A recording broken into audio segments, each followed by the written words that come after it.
Hello everyone! My name is Aaron Christensen, and this is Horror 101 with Dr. AC, a gathering place for fellow fiends the world over to discuss all things freaky and frightening. If you want to be part of the conversation, and I hope you do, I invite you to like this video, subscribe to the channel, maybe go back and check out some of our previous episodes, leave a comment, and most importantly, let us know the fright flicks you'd like to discuss in the future. That kind of connection is exactly what we're looking for, and it really does make a difference. We're all about sharing the scare, and we want to hear from you. When George Romero's Dawn of the Dead became a major success worldwide, Italians had a stake in the matter, since horror icon Dario Argento was one of its producers. In Italy, the trimmed-down Dawn was rechristened Zombi, and its blockbuster status dramatically altered the horror landscape, with molto filmmakers clamoring to ride the coattails of its success. Veteran director Lucio Fulci was first out of the gate in 1979 with his own rendering of the undead mythos. Its name was, well, in Italy, Fulci's film was released as Zombie 2, an unofficial sequel to Dawn of the Dead. In England, it was known as Zombie Flesh Eaters and banned as a video nasty. And in America, it was simply called Zombie and advertised with the celebrated tagline, "We are going to eat you." Tessa Farrow, Ian McCulloch, Al Cliver, Olga Carlatos, and Richard Johnson star in this worldwide splatter sensation that remains one of the most eye-skewering, skin-ripping, shark-chomping, gore-gushingly graphic horror hits of all time. Also worth noting is Fulci's incredible production team, which includes screenwriters Elisa Briganti and Dardano Sacchetti, editor Vincenzo Tomasi, cinematographer Sergio Salvati, composer Fabio Frizzi, and makeup effects artists Gianetto De Rossi and Rosario Prestipino, many of whom worked with Fulci on numerous occasions. It's worth commenting that in a directing career that spanned over 5 decades and dabbled in every genre, all 4 films in Fulci's so-called Gortet, comprised of Zombie, The Beyond, House by the Cemetery, and City of the Living Dead, aka The Gates of Hell, were shot over the space of a 2-year period. Clearly, there is more to Fulci than these 4 infamous horror features, but there's no denying that they are a large part of the reason he and his films continue to be discussed and celebrated to this day. The dead are among us, and they are going to eat you. It's time to celebrate 45 years of Zombie, and I've got an awesome panel to chat about it with me. Let's bring everybody in, and let's say hello to Ryan Olson and Jennifer Olson. Hello. Fraser Coffeen. Hi there. Thanks for having me. Michael Hello, I'm Klug. glad to be on board. Hi. Lawrence P. Raffle. Hey, everybody. And Wendy Bodine. Hi, guys. Thanks for having me. And we are here to chat about Zombie from 1979, also known as Zombie Flesh Eaters, and Zombie 2, celebrating 45 years of gut munching. So glad to have you on the show, everybody, and welcome.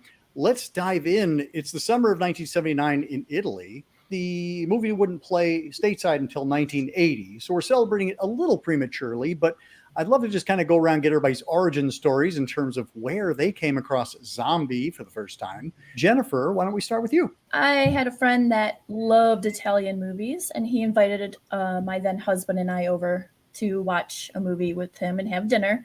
And it was Zombie, and it was amazing. I fell in love with it the first time I saw it. Had you seen anything like it before? Had you already seen some Italian gore films? Not Italian gore films, other gore films, but not Italian gore films. So it was a treat, that's for sure. And Ryan, how about you? I had read about Fulci and Fangoria. First one I had seen was Gates of Hell, and I ended up, I loved that. So, of course, searched out Zombie, and it was some video cassette that I bought, I want to say at a Suncoast or something like that. It was prior to when Anchor Bay started putting the clamshell ones out. I come from the era of the Gore Hound, and it was definitely all about that back then. So, I mean, it delivered everything I was looking for, and then some. Fraser, how about you? I was a real child of the 80s video store world, so I was aware of it as a thing in a store. I saw it in the store a lot, but I never got up the courage to rent it. It always freaked me out a little too much, so I never got it. And it wasn't until I was in probably my early 20s and I was at a party where they were showing a whole bunch of zombie movies, and that was one of them that was there. And the person throwing the party was like, "Oh, you gotta check this out. Got to check out, the big scenes that we'll talk about later." And that was kind of my introduction to it. Michael. Yeah, it was kind of the same as Fraser's. A lot of video rentals, and Magnum, I think, released it like in the late 80s. And so it was on the shelf. My buddy and I, since we tried everything and we were zombie fans, so we grabbed it. And for Ryan, is this the copy that you had? Oh. Yep, actually, that does look like it. I do believe that is was it. yes, that in would be college, it. I ended up buying it. So, of course, I don't have it on There you DVD go. or Blu-ray currently, which is kind of a tragedy. But yeah, it Wow, was yeah. influential. Lawrence. This is usually the part of the show where I tell everybody that I got it during my tape trading circle days, but this one actually predates the tape trading. Much like everybody else, I was big video store renter, and I don't think I remember seeing it in video stores. I think I bought it from a store in a mall. Probably Brian, I think you mentioned Suncoast. I think it might have been a Suncoast actually in one of the malls that I bought it from in their discount section. And it may have been similar to one, Michael, that you just held up. It definitely had the Zombie 2 was the title on it. I think, it was a purchase from a mall, a video store in a mall in a discount rack. And Lawrence, you are kind of integral to my Italian horror love. Do you remember what your reaction was when you finally did catch up with it? Oh, I mean, it was really early in me discovering sort of like Italian horror, but I think that was one of the first movies that really got me interested in anything that wasn't made in the USA, because I realized how different it was in every aspect. Mm-hmm. And I would really say that that's one of the movies that really just started my journey to kind of discover, international horror, Italian horror. And even to this day, like Italian horror is still one of my favorites. But it was definitely something that it showed me something I'd never seen before, and I was just really blown away by it. Wendy, you actually murdered somebody to get a spot on this panel because we were full, and Wendy's like, no, this is mine. What's your connection to Zombie? I've been a long time Zombie fan. I don't know when I got into the kick, but it's entirely possible I got to see this in the drive-in back in the day when it came out in the United States in 80, because my mom took us to see everything in the drive-in, whether we should have seen it or not. And I was probably about 11 years old. I saw everything at the drive-in. I saw Jaws. I saw The Sentinel, Dawn of the Dead, Day of the Dead, To the Devil a Daughter. I mean, these are the ones I remember. So this one definitely stuck in my head. And later on, as I got older and I was able to access stuff on my own as a grown-up, I sought it back out, and I've been hooked ever since. I think I probably saw Gates of Hell. That was probably the first Fulci that I saw, similar to what Lawrence was saying. Like as I started learning more and more about Italian horror, like Zombies immediately on the, well, you got to see this. Mm-hmm. And here are the things you're going to see in it. Where it kind of like predates. I mean, you kind of know what the big scenes are, but it's nothing like actually experiencing those big scenes firsthand. I mean, you can hear that, there's a splinter that goes into somebody's eye, and you have an idea of what that looks like in your head. And it's not, it surpasses anything you had imagined. But I mean, we've got a great cast as well. We have Richard Johnson, we have Ian McCulloch, Al Cliver. Yeah, we got an awesome cast, and I'm curious to hear, how does this circle into your acquaintance with Italian horror and with Lucio Fulci in specific? Yeah, it's not my first Fulci. I mean, it's the first I'm aware of again, but the first one that I actually watched was The Beyond. And then this one I saw it after that point. I was already like an Argento guy by the time that I saw this. So it sort of fit into a world of Italian stuff that I know. It's interesting. I guess because this one is a little more narratively coherent and like narratively normal than as compared to some of his other stuff, I don't always in my head sort of think of it in the Fulci world. I think mentally it kind of sits more, even though it's Italian, it sits more in the Romero land in my mental sort of picture of things rather than the Fulci land. We might as well just mention it now. I mean, this was inspired by the success of Dawn of the Dead and actually opened in Italy before it opened in the U.S. Like it came out in 79 and this film came out just a few months later in 79. Like it was hard on its heels because it was such a massive success.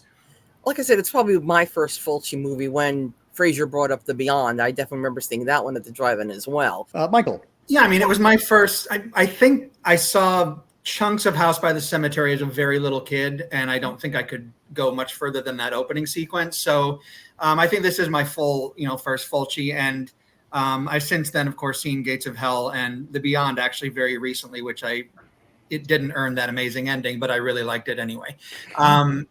But yeah, Zombie was very confusing to me because I was a very early Romero person. Like Creepshow, I saw at 8, and so then when I started to get into all his zombie movies, it was confusing. Zombie 2, I'm like, I don't understand what is Zombie 1. So of course, as I grew up and got to know it all, I'm like, okay, I see. I don't even see that has any connection to Dawn other than Flesh Eaters. That's it. Lawrence? Yeah, I mean, I think when I first discovered it under the Zombie 2 title, I was just a little confused because I didn't know what Zombie 1 was at the time. I mean, I think about my sort of like horror education and like stages. Like when I was like in my, a kid, I would like, flip through the Movies Unlimited catalog and look at like video box covers, but I'd be too afraid to watch anything. And then I started to watch like American versions of foreign films that were released in America. They tend to be chopped up. But that was really my first introduction into like foreign horror, was the American versions of those horror movies. And it wasn't until I got into my 20s that I started tape trading. And then I really started to understand, okay, well, there's all these different movies that are being released all over the world. A lot of them are just, their version of an American movie, and that they're kind of like, ripoffs, thought of as being ripoffs back then. But I think, when I first saw this movie, I didn't really recognize it as being or meant to be like a sequel to Dawn of the Dead, and it didn't really bother me. And then once I started to understand this ecosystem of, foreign horror films aping American horror films, it didn't really bother me so much as it just kind of made me even more interested in trying to understand what they were trying to do and really trying to sort out the good ones from the bad ones, and, which ones were real movies versus just really trying to, cash in. So, I wouldn't say that it bothered me, but it really kind of helped to kind of make me even more interested in what that world actually represented. Jennifer, Ryan. Well, it was my first Fulci, and I fell in love with it. Finding out that it was Zombie 2, and then later finding out what Zombie 1 was, like everybody else said, I kind of saw it as a ripoff in a way, but it was so charming, and the special effects were so good that I really didn't care. It's kind of like everybody said, it's its own beast. It's, it stands on its own in my mind. I love that you describe it as charming. It is. I love it. Little zombies. Charming little zombies. And Ryan? Well, for me, like I said, Gates of Hell was the first one that I saw. I mean, I blind bought it, and, I had heard Fulci's name, again, reading through Fangoria and stuff, but I really didn't know too much about what I was getting into. So when I saw both Zombie 2 and Gates of Hell, I had no idea of all the stuff that I was going to see in it prior to it. I too was a little bit, curious, like, I was like, Zombie 2, where's Zombie? Not knowing that Dawn of the Dead was originally that as well. But I mean, for me, when I saw it, I never really looked at it as a ripoff of Dawn of the Dead or Romero. I mean, yes, you have the flesh eating and, the extreme gore. But other than that, I really feel like, again, it's its own beast. They do take and they do their own thing with it. I mean, it's kind of a sequel in name only, really, where it's kind of its own thing. I mean, Romero, obviously, other than having the moment when Foray talks about, his dad talking about when there's no more room in hell, which they kind of reference in the movie, in Zombie as well. Yeah. Most of the movie itself, though, is kind of its own thing. I mean, they do focus a lot more on voodoo, which there really isn't much of that or any inference that that's the thing in Romero's trilogy, other than that one comment. I mean, it's clearly obvious that it is voodoo that is what's being part of a catalyst to raising these dead. I mean, they're not just the recently dead. I mean, they raise up, the conquistadors that are 400 years old or whatever. So it's everybody's getting up and trying to join the party. I think that they are trying to ride the coattails for sure, no question. But it really, truly is its own thing at the end. And I think that's why it is so powerful, because yes, they were inspired by it, but they really took it and made their own thing out of it. And this for Fulci was kind of his entree into horror proper. he had done some gialli he'd started in the late 60s with one on top of the other, and then had done Lizard in a Woman's Skin, The Psychic, etc. But this was kind of his first full-on gore film, and he had done all kinds of genres, so it was just one more gig for him where he was doing the best he could with what he had. And who he had on his side was Gennaro De Rossi, who provided those amazing gore effects, unlike anything you've seen before. Like it's amazing to think that in some ways Zombie tops Dawn of the Dead in terms of just out and out gore. Yeah, it's the brutality of it. It's so it really points out how gross zombies are. Like they're gross, and what they do with ripping people apart is really, really gross in a way that Dawn does. But this, like you said, it tops it. Well, I think part of it too is that Dawn is, and even George said this all the time, is it's kind of a comic book. Zombie isn't funny at all. There's nothing really in there that lightens the mood. So all the stuff that you see as far as the torn throats and the eyeball situation, which we'll discuss, but it's like it's not funny or goofy in any way. I think that's why it's different, and so it hits harder. Even though I think the effects are better. All respect to Tom, but there's a certain shark versus zombie scene that might lean toward goofy. Let's go ahead and talk about that really quick. Best scene ever. But you can't. It is goofy in concept, but the fact that the guy's fighting with an actual tiger shark, that's this last time I watched it, I'm like, you got to be kidding me. Because they're man eaters, they're named. I'm watching it from that perspective. It's insane. Yeah, I agree with Michael 100%. I mean, I think that they're two different animals, right? Like the effects are done in a way that living in America, you've never really seen anything quite like that before. It's real. It looks real. It feels real. Whereas when you're watching Dawn of the Dead, you kind of know that it's a little, I wouldn't say comical, but like it doesn't feel as real. And and that's with Italian horror, you get into the Argentos and like the Bruno Mattei's and stuff like that, and like they're really brutal, gory. We weren't really seeing stuff like that in the United States at that time. So I think that's part of what attracted me to it, was the fact that it was like a different kind of horror that I'd never seen before. But then you get to the Zombie vs. Shark, yes, which is ridiculous, but that in of itself is really more like the set piece is kind of crazy, more so than the effects themselves being over the top or comical, It's a ridiculous situation, but it plays it straight.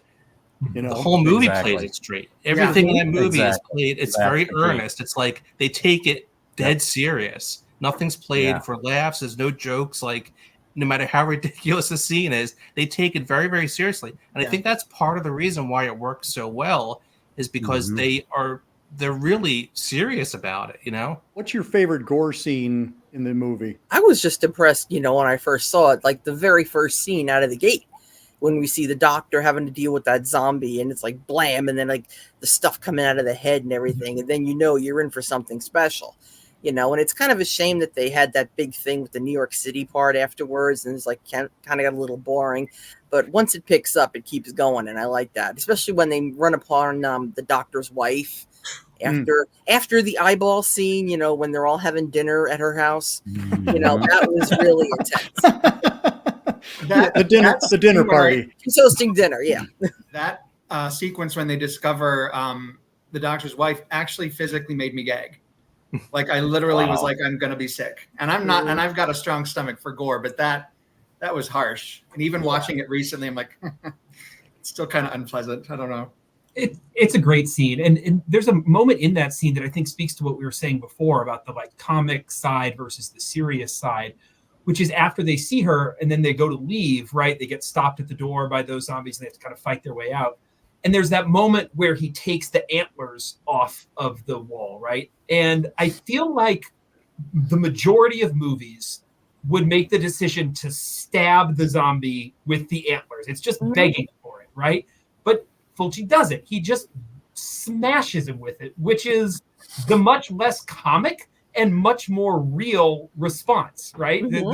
To poke him with it is the kind of silly, like Return of the Living. I love Return of the Living Dead. No disrespect. Return of the Living Dead for sure pokes him with it, right? This one smashes him with it. I think that kind of sums up that idea. Mm-hmm. Well, and Fulci, kind of going back to our zombie versus shark, that was not a scene that he was fond of, and like had, I think that kind of happened later in the shoot where they're like, we're going to toss this in as well.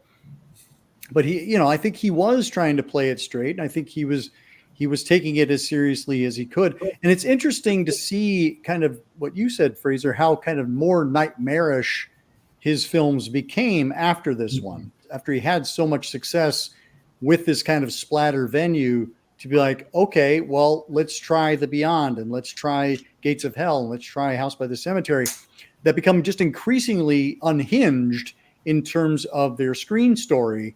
Whereas this is just, I think it's less unhinged and more kind of outrageous, where you just get set pieces that are mind blowing. You're like, I cannot believe what I'm watching. Fulci was notoriously difficult as a director with some of his actors.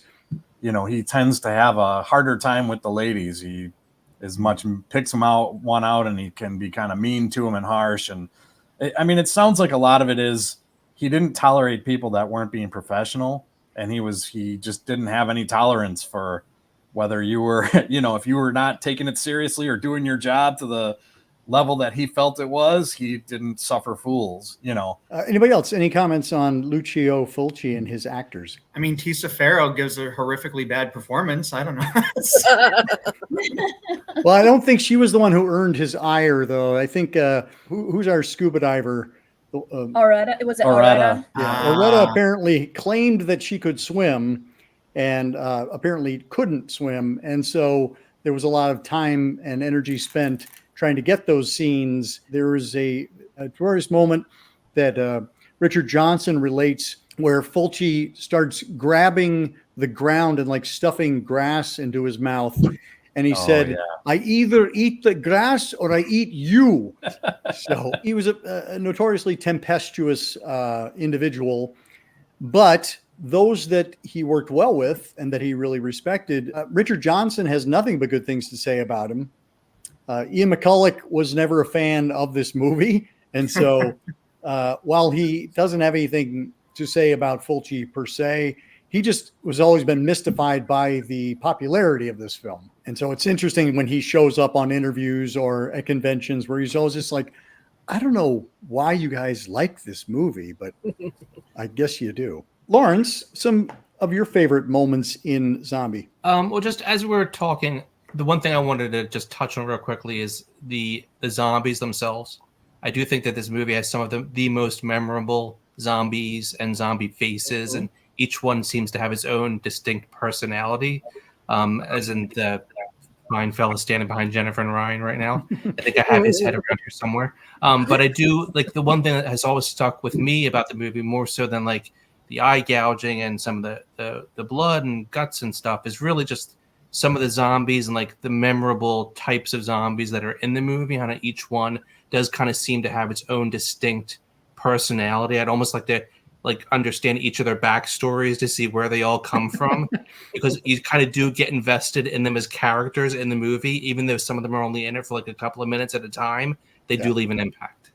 Well, I think it's interesting because the way it's shot, he has all those amazing close-ups, which you don't see of zombies in other movies. At least it doesn't stand out to me, but they're so specific. And you get the first one with the boat zombie right at the get-go. I find those very unnerving.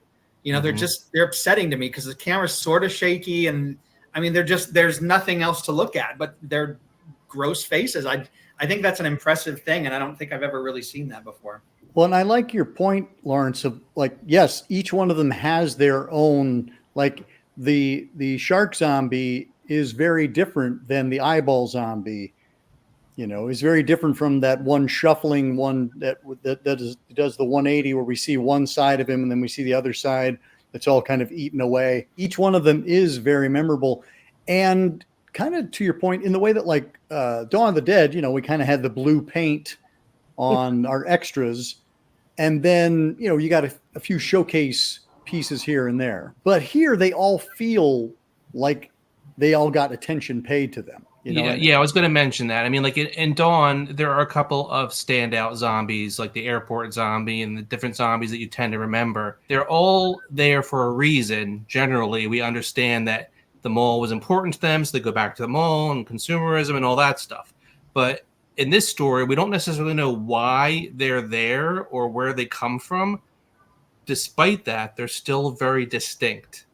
And I think that's what makes it so interesting to me, is that he's able to pull that off, that each time you see one of them, you're like, oh, that's a really interesting looking person. I'd like to know more about them. Yeah. Well, and I think part of that is, the economy of kind of how doling out the zombies. Up until the very end, we probably only seen like, I don't know, 12 zombies in the whole movie up until the very end. And, contrast that with Dawn or, any of those others where, you're kind of getting, a lot of zombies, right? So he's able to make each one unique and each one have personality. And then also it's kind of, they feed each other, right? Because each one is unique and each one has personality. We don't need that many, right? It's okay, to just have a couple.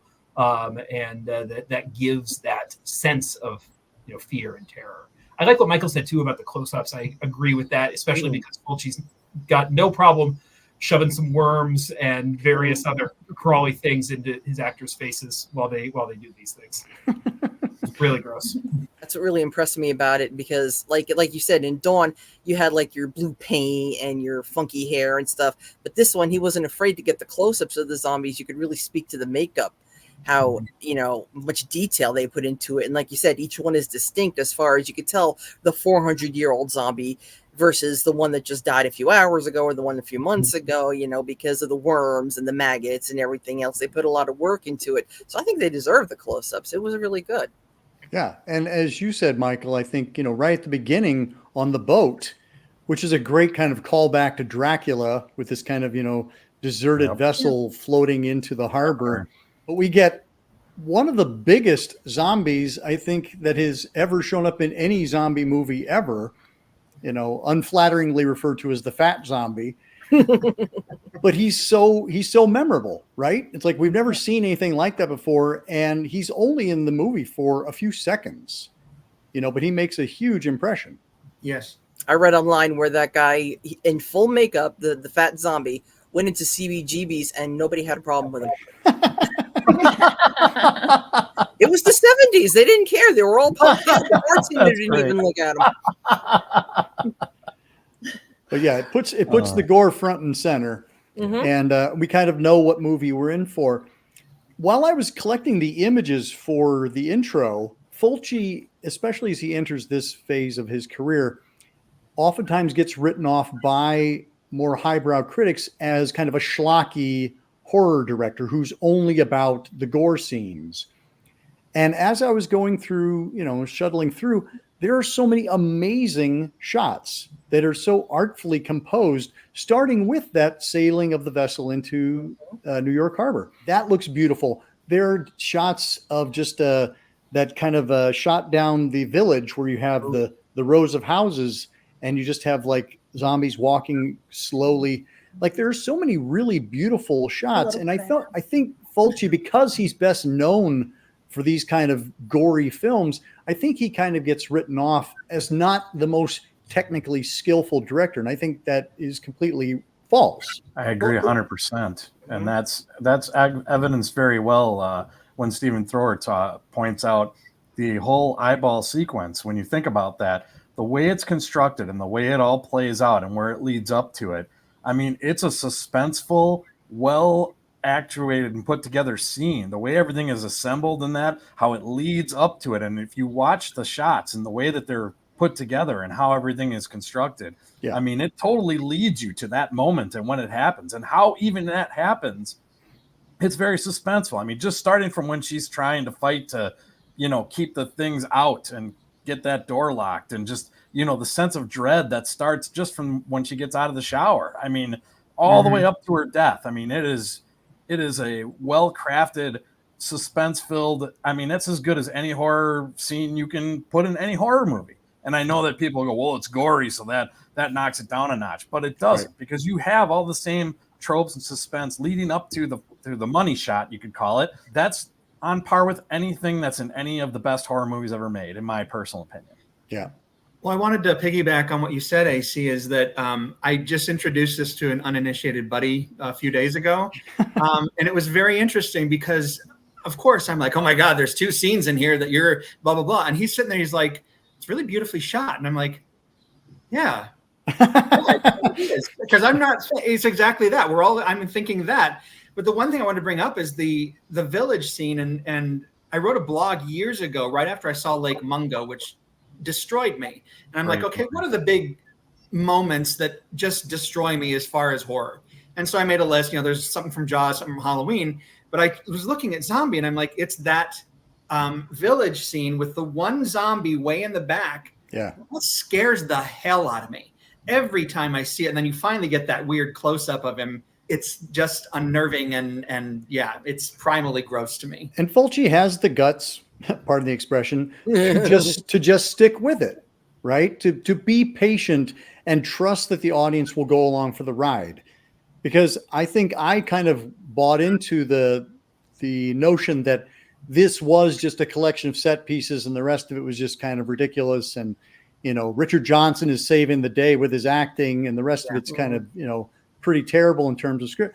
And once you kind of let that go, you're like, no, this is actually really well paced. Everything moves from set piece to set piece, but it moves really well. It moves with its own logic. Again, like just the composition of shots this time around, like his use of widescreen is incredible. Like he has people positioned on edges of the frame. And then there's shots with like Richard Johnson and Olga Carlotto's like switching off in terms of who's in the foreground and who's behind. And it's all about storytelling. It tells us the relationships. And I was like, this is not somebody who's just a schlockmeister who knows how to like throw blood against a camera. Even when she's in the shower scene with Olga, when you see that, there's that shot where you see her in the foreground. But then if you look at the mirror, the 2 mirrors, she's framed in those mirrors in such a way too, where it's like the way it's put together and it's shot. It is actually a really interesting and kind of cool, if you take the lecherous aspect out of it, it's a really cool like idea and composition. No, I agree that the way it's all set up is key, and that it all does come together. It's not a collection of scenes. The problem with it, perhaps, this is not a problem, but maybe the difficulty is that, like Michael said when he talked to his friend about it, the shark and the eyeball loom so large, and they just loom so big over everything that it's almost like they cast a shadow over the rest of the movie. They make it easy to think to yourself, I'm just sitting around waiting for the shark to show up. I'm just sitting around waiting for the eyeball. But I don't think that that's fair. I think, if anything, I know there are some who feel like this is, lesser than some of the other ones, like The Beyond, especially in the Fulci canon. But to me, this is the most coherent one, as I mentioned that before, that does just work as a full movie. I said when I first watched it, I watched it at a party, and they skipped the first, 30 minutes, whatever it is, and skipped straight to the shark part. Which I don't think is an uncommon approach, but I think is an error. I like all that stuff. Definitely. I'm happy with the setup. I'm happy with the characters. I get invested in these characters. Well, it's interesting to me because on this most recent viewing, I'm like, I wrote my little letterbox, write up, and I'm like, I'm a big character history kind of person, and I like it when you can get a little bit. And this literally has one line where she says, "I was born on a boat." That's all we get from anybody, and I'm like, and I understand that wasn't probably the push to do, but it's you could do a couple of lines just to give them a little something, but nothing about any of these people, nothing, and it's like it could give a little bit extra if there was just something tiny, for each person, but that's just me. No, that's fair. That's fair. Well, the guy reporter, I forget his name. I'm horrible with names. Is it Peter? Thank you. When he's being sent out, they say something about something about his father buying the company. Yeah. So the newspaper company. Okay, right. all right. So I'm corrected. Well, that's mostly to explain why this guy has an English accent. It's Thank you. Yeah, a New York reporter. Thank you. Yeah. Well, and we also know that the Tisa Farrow character, she's trying to find her dad, find out what happened to him. The whole reason why they're going there is because of after the derelict boat shows up, it's she's trying to find out what's going on with her dad. There could be more connective tissue to give her a bigger I think that's what I'm looking at. I'm not looking for 8-page monologues about their life together, but it's like, it's just nice to have those, she could have imparted a 2-line dialogue about, living on the boat with my dad. I don't know. Something just a little more. That's just me being nitpicky. Yeah. That's fair. But you know what, though, it was interesting is that even though you don't get much character development or any of that stuff, just the plight of what these characters are put in and the way it's presented in such a serious and straightforward manner, you root for them anyway, because I mean, they're humans and zombies are scary. So you don't want them to die. And it's like you still, like during the zombie versus shark scene, when that happens, it's like, you want to see her get away. You're not sitting there rooting for her to die or for any of the other characters to die. The whole time you're hoping that they're going to live. Yeah. Yeah. Right. I mean, even Olga Carlotto's character, you feel bad for her because she's mistreated by her husband. It's like she kind of is really screwed over because she just, she's just on this miserable island until finally she dies horribly. And you don't want it to happen. I mean, that whole time when she's fighting for her life, you're sitting there going, oh my God. I mean, at the same time, you're like, holy crap, what am I going to see? But at the same time, you hope she's going to get away. At least that's how it was for me. Yeah. No, I agree. Something that struck me this time around was how kind of invested in the situations we get. There's sometimes where a movie's kind of so outrageous that you immediately are taken out of the movie and you start thinking, how did they do that? Or, that must have been rough for that actor. Like, I've seen this movie numerous times, and I never think about the fact that I don't know how that zombie is breathing underwater when he's fighting the shark. Like, it just never even crosses my mind because I'm just watching a zombie deal with a shark. And so I'm completely invested in the situation. And I'm like, time out. That is actually an actor. And at some point he had to swim off camera and like breathe out of a hose or something and then come back and do more of the scene. In the middle of wrestling a shark. And also not get chewed on by the shark, because that tiger shark could have, they said that all they did was make it swim around for a while until they felt it was tired enough so that they're like, okay, he's out of energy. Let's get in the water. That was their impetus. Lord. Go do it. They didn't do anything else. Go down there and get in the water with it. It's probably tired enough now. You should be okay. Well, I think that was his shark. I think that's Ramon Bravo's shark. Exactly. He was the shark trainer. And I read where they fed the shark to the gills, literally. And then they sedated it. So that shark wasn't hungry. That shark had too much and needed to go home. Yes. Okay. I didn't know that they actually said they sedated. I would have thought they would do something like that. But the one story that I've always read was that they just had it in the water swimming around. Because I think it was DeRossi that actually said, he's like, it took us like a day or so we were throwing all this chum in the water to finally get this shark to eat, and finally it did. And then we got it they swam it around. They said, okay, now it's good. But I mean, I know that the zombie was a shark wrangler. So, I mean, I guess maybe he was like, okay, I've seen this shark around. I mean, who knows? But how do you become a shark wrangler? Yeah, because the original actor got sick or something. Something happened to the original guy and they just got the shark wrangler to do it.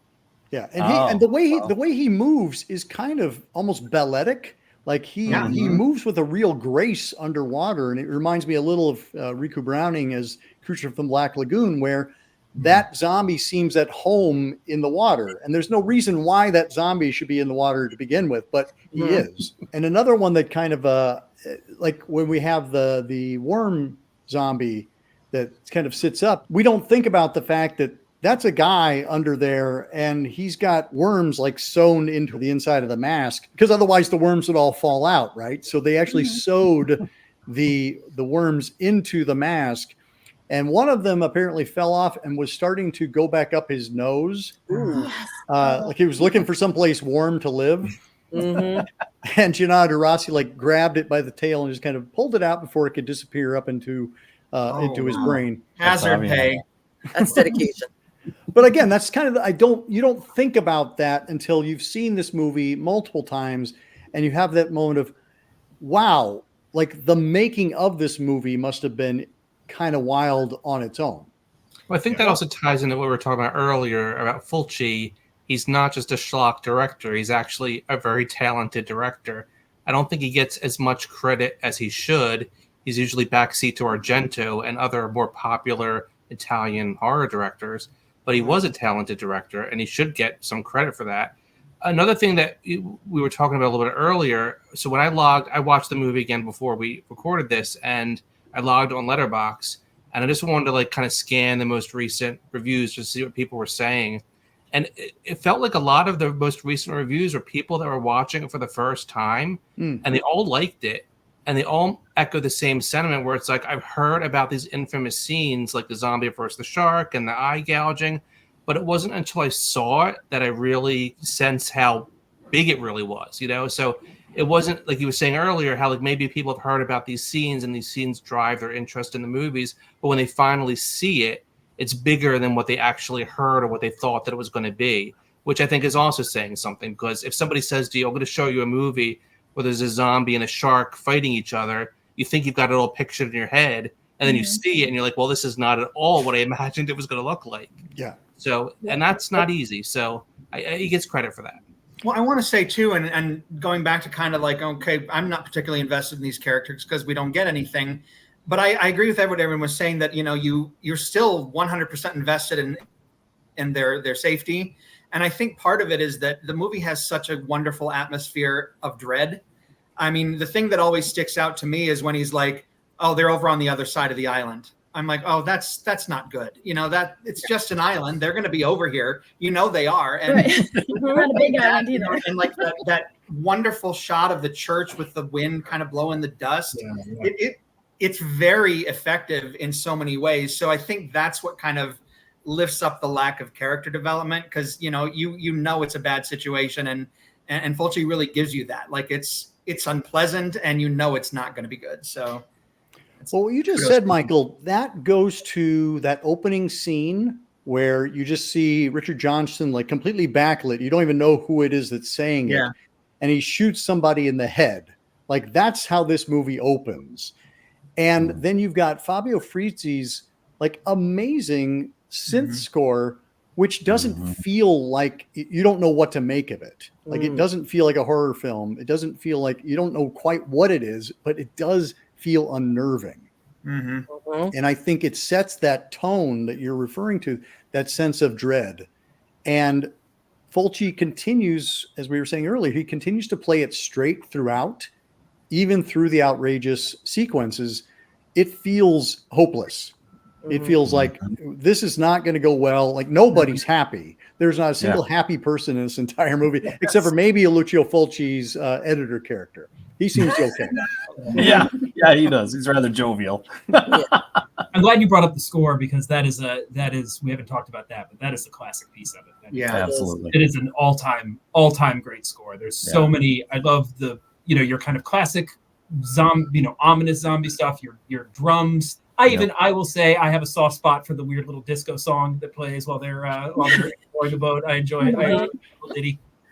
It's a great score. Well, the song when they're in the taxi, the do do do do do. Oh yeah, that one. I forgot about that one. Yeah, That, my 7-year-old, that was one of his favorite songs for a while there. We had to keep playing it over and over again. Yeah, he hasn't seen the movie, but he loves that song. He loves that song. Just caveat that he hasn't seen the movie yet, but he loves that. He knows the soundtrack, and he absolutely is obsessed with it. Well, it's kind of in that vein of that wonderfully horrible Tentacles. Oh my gosh, score. One of my favorites. I love it, but it's kind of in that. It's just so odd, and it works for zombies specifically. I don't know if it necessarily works for Tentacles, but it's so strange. But it works so perfectly. And there's actually, I've been thinking this for years. So pardon for this little tangent here, but there's a Howard Jones song that I swear it feels like they sampled something from this score. And I'm trying to find some musical genius to be like, is there something in here? Because every time I listen to it, I think of Zombie, and it's Howard Jones anyway. But I think that's true of a lot of Italian horror soundtracks, is that they were very innovative, going back to Argento and his use with Goblin. Things don't sound the way we expect them to. A lot of Morricone's things, Nicolati, there's a real quality to the Italian soundtrack that I think is kind of an art form unto itself. And I don't think it does get enough credit, especially once we got into the synthy stuff. It was easy to kind of write off because it sounds cheap. It sounds, weird. Riz Ortolani's soundtrack for Cannibal Holocaust. I mean, the opening main theme of that is totally well, juxtaposes innocuous in terms of, you know, flying over this beautiful jungle, not realizing what kind of hell you're literally going to descend into eventually.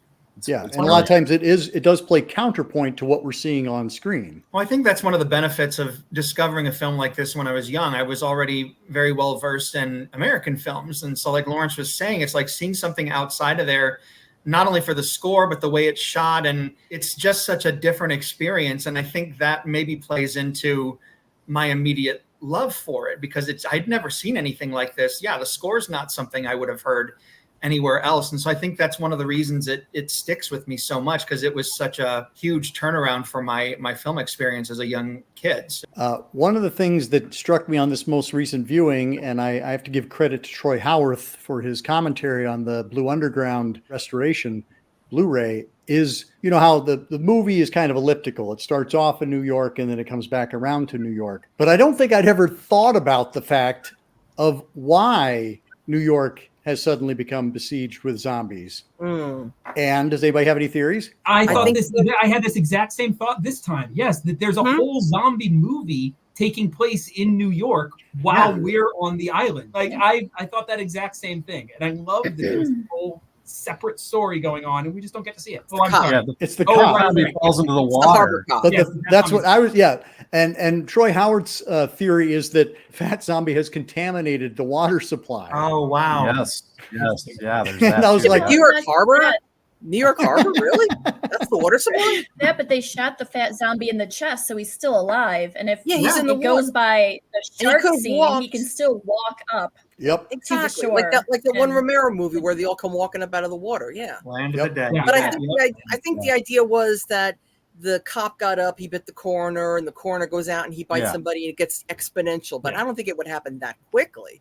That's a little stretch. I just love the fact that I'd never even thought about it before. I'm like, oh, that's right. I don't know why there's a zombie apocalypse happening in New York, but there is. Yeah, and it happens so quickly, which doesn't make a lot of sense. But New York is a lot more dense than that island, obviously. Well, and we should talk about all of the wonderful stolen shots that Fulci gets. I mean, like he gets his bang for the buck. Like he gets his New York on screen. Yeah, he can't possibly have gotten many permits for these. He got no permits. I have real visions of Ed Wood, and they brag about it. It's even that final shot. He didn't have enough money in the budget to stop traffic. That's why the zombies are on their way into Manhattan, but there's still traffic going back and forth. So how bad could the zombie apocalypse be? It's a stealth apocalypse. It is. Yeah. And the guy on the radio freaking out. It's like, where is this random radio station? Well, that's the best too, because he's like play by play, literally up to the very end. He doesn't think to stop or anything. He's like, they're at the door, they're coming in. Well, my question was, how did they pick up that signal in the Bahamas? You know? Exactly. Transmitter. That helicopter shot in the beginning where you're looking down at the boat, the cameraman, our cinematographer, he paid for a helicopter tour of New York. And he was like going, I'd love it if we could just circle around the harbor here, like maybe around that boat that's down there. Oh, no. And so he's getting all his shots of the boat. And meantime, Lucio Fulci and the other assistant cameraman are on the boat getting their shots there. And then there's just all sorts of just great shots where he's like, let me just flash up really quick and see the New York medical coroner office and then pan away.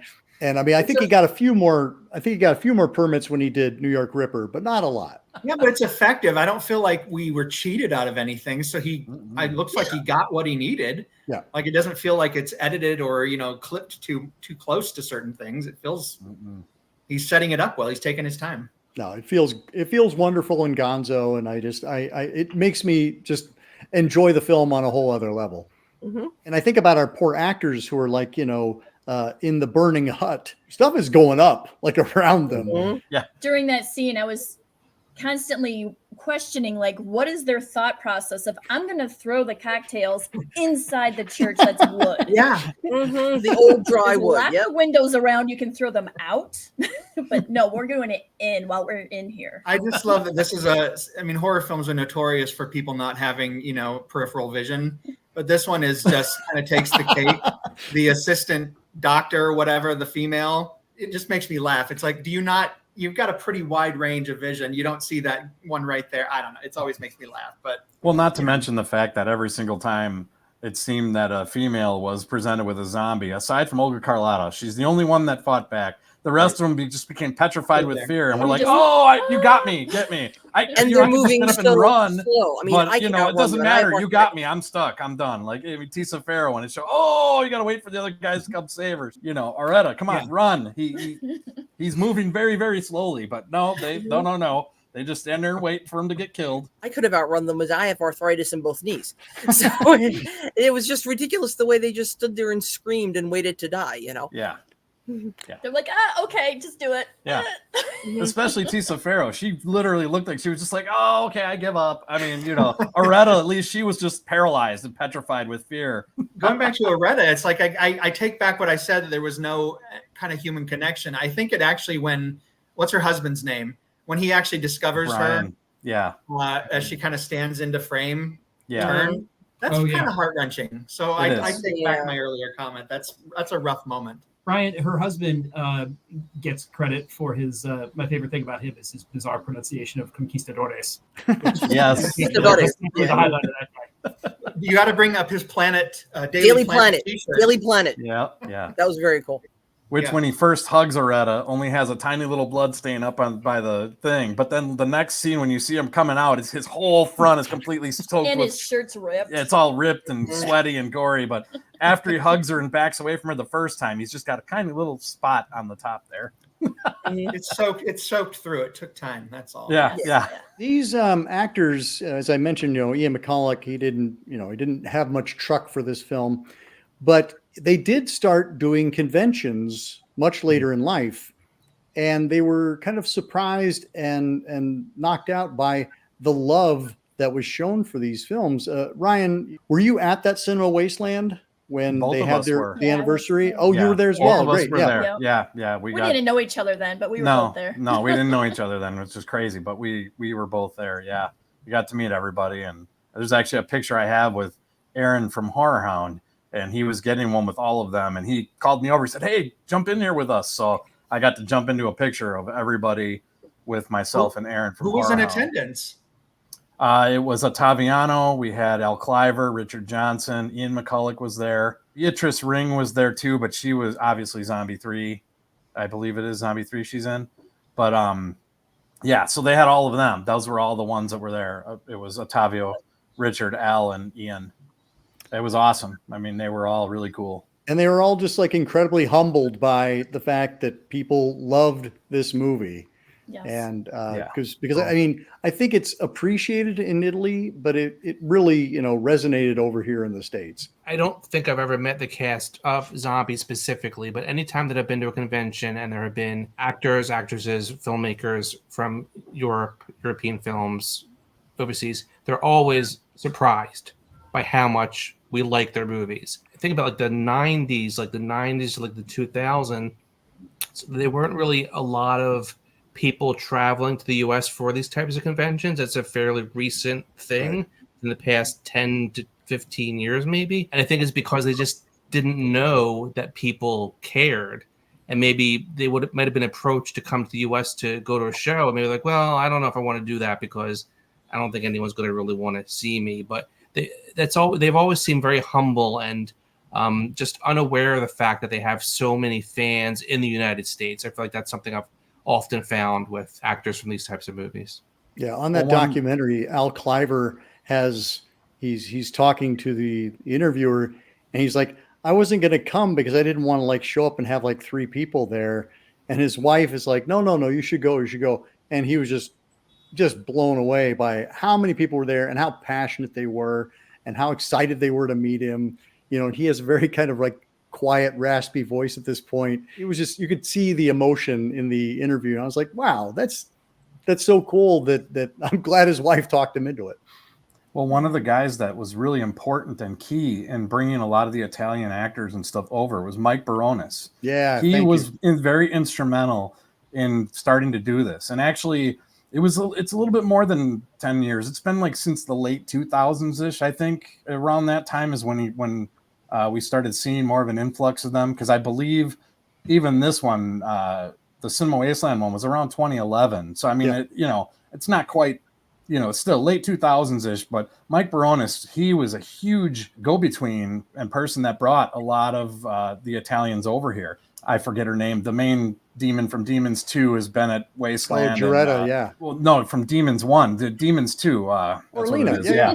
Yes. Yeah. And then, I mean, we've also, I know at Horror Hound, they've had the 2 kids from House by the Cemetery. And we've seen Catriona was also at Wasteland. And she's, as well. And she had no idea of how it was when she was there. She was blown away. Our buddy Dave Kosanke, he was wearing a shirt with her screaming on the back of it, and I took a picture of her with her face next to his, reenacting the scream from the movie that was on the back of his shirt. She had no idea it exists. She was so flabbergasted about it. She thought it was the coolest thing. But Mike Baronis, like I said, he was the one that really orchestrated a lot of that stuff and made it happen. So I mean, massive kudos to him. Yeah, hats off to Mike. Any final thoughts on Zombie, Fulci, Italian splatter, etc.? Well, like I said earlier, I was into a big zombie kick a long time ago, and I made it my life's mission to watch every single zombie movie I could find. And it wasn't easy, and I'm still working on that. But I really, give Fulci credit in a lot of the Italian zombie movies because they bring a lot to the table that American zombie movies don't. I mean, even other, movies from other countries, for some reason, the Italians, it's just a little more nuanced. I think this one, it'll stay a classic because it's just something you can always come back to, and it doesn't change the effect. It's just keeps you involved, and it's nothing like American come up with. Lawrence? Yeah, no, I agree. And I would just say, if anybody who's watching this or listening, hasn't really seen a lot of these movies, like dig as deep as you can, because there's so much good stuff in there. Aaron, I think I've pretty much witnessed your whole journey from not really being a horror fan to being one of the biggest horror fans and supporters. And so, I mean, I feel like, you could be just like Aaron, but it's like... Michael. What I mentioned earlier, showing it to a guy that had never seen it, I think that's maybe got to become kind of a new thing for me, because by watching it with him, I'm like, oh yeah, of course. As we all know, you show it to someone, it's like, I never kind of looked at it from that perspective. So I'm kind of excited to see what the next, screening with a newbie is like. What are they going to show me that I, overlooked because of boobs and sharks? I don't know. Well, it's funny you say that, Michael, because that's what I look forward to about all of these panels is, even though I've seen a movie, maybe 5, 6, 7, 10 times, hearing somebody else's perspective on it allows me to see it in a different way. I think what you just said, Michael, like, it's having other people in the mix, like bringing other people in so that you can have the conversation. And, even though you can never watch the same movie twice, yeah, watching somebody else watch a movie for me is so much more interesting. We get to do that with our son, our oldest son. He's at, he's going to be 17. So, I mean, he's, at the point now where we've been showing him things and, taking him to movies and doing that stuff. And he's just eating it all up. So I love it. It's a lot of fun doing stuff like that. Yeah. And especially seeing his perspective. Fraser? At various times in this conversation, we've all talked about like the rewatchability, or like, this is something I saw this time and picked up on viewing it this time. And that's one of the things that really strikes me about this movie. I can watch this movie again and again and again, even though it does not have that like great, comedy to it. And it's pretty serious. It's still, Jennifer, you used the word at the very beginning, charming. Like there is some sort of charm to it. And I can just keep going back to it every time. So it's just an eminently watchable, enjoyable, excellent movie. I think it's fantastic. If you haven't seen it, you should. It's on YouTube. It's free. You don't even have to pay. It's right there, available for everybody. I will take this moment, though, to give a shout out to Blue Underground, because they did an excellent issue 4K scan, and it's got the soundtrack. It's got a whole disc of special features. It's got a couple different commentary tracks. It's got a 30-minute essay conversation with Stephen Thrower. It is an amazing package. So I highly recommend picking that up as well if you have a love for this film, because this is a fan's dream in terms of learning everything you could want to know and more. Jennifer, what about you? What are some final thoughts you have? This is an amazing gateway movie, as I like to call it, to introduce people to, because it's not only like the gore aspect, but like the Italian movies also. Also, just the fact that it's like a timeless movie. You can watch it over and over and over again. And it is charming. It is. I mean, you root for the people and you wonder where their thoughts are sometimes, and the zombies are amazing. And Ryan. Pretty much everything that's been said, I echo those sentiments as well. I mean, it's a movie that every time you watch it, it delivers. It gets better with each watching, in my opinion. I mean, there's, all kinds of entertainment to it. There are things you can actually laugh at, which if you want to, but it is played straight and serious, so you can take it that way. I mean, there's a lot of different ways that you could approach the movie depending upon your mood or how you feel. It's a fun, enjoyable, and awesome ride. Arguably the best Italian zombie movie. It's hard to argue against Fulci's Zombie. It pretty much delivers in every way you could possibly imagine. This did kick off a huge wave of Italian zombie movies. Absolutely. So if you like this, as Lauren said, you can dig and dig and dig, and you get down to the Bruno Matteis and the Claudio Fragasos, and while it may not be the same kind of quality, I'd say the entertainment level, it remains the same. It's all of them are very, very fun to watch. A really cool movie that's a side that I think was inspired by Fulci's Zombie, that's a newer zombie movie that's really good, is called The Dead. If anybody has never heard of it or seen the it, South African strongly recommend that movie, The Dead. It is a fantastic film, and it definitely, you can tell those guys were heavily inspired by Fulci's Zombie when they made that movie. The sequel, I recommend it very highly. Yes, it is. Actually, it is very good. I like that one as well. But the 2010, both of those movies are fantastic. The Ford brothers. Yep. Thank you all so much. What a great conversation this was. It was lovely seeing so many of you, and Wendy and Michael. Thanks for coming on the show for the first time. It will not be the last time. Looking forward to having you back on again. Thank you. And until next time, keep searching, keep exploring, and keep sharing the scare.